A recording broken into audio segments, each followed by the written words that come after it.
నమస్కారం. Betting app గురించి ED వాళ్ళు పిలిచారు 30 రోజు రావాలని.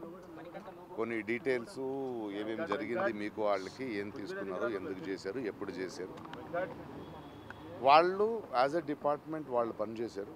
ఒక పౌరుడిగా నా రెస్పాన్సిబిలిటీ నేను వచ్చి డీటెయిల్గా వాళ్ళకి ఎక్స్ప్లెయిన్ చేసి ఇలా అప్పుడు చేశాను, అది తప్పని తెలిసి ఆ తర్వాత నేను చేయలేదు, అండ్ నాకు ఇప్పుడు దాకా ఏ పేమెంట్ తీసుకోలేదు, ఎందుకంటే నా మనసాక్షి పరంగా నేను తీసుకోలేదు. అంటే వాళ్ళ అకౌంట్స్ అన్ని చూసి సరేనండి మీరు చెప్పాల్సింది చెప్పండి అని డాక్యుమెంట్ చేసుకొని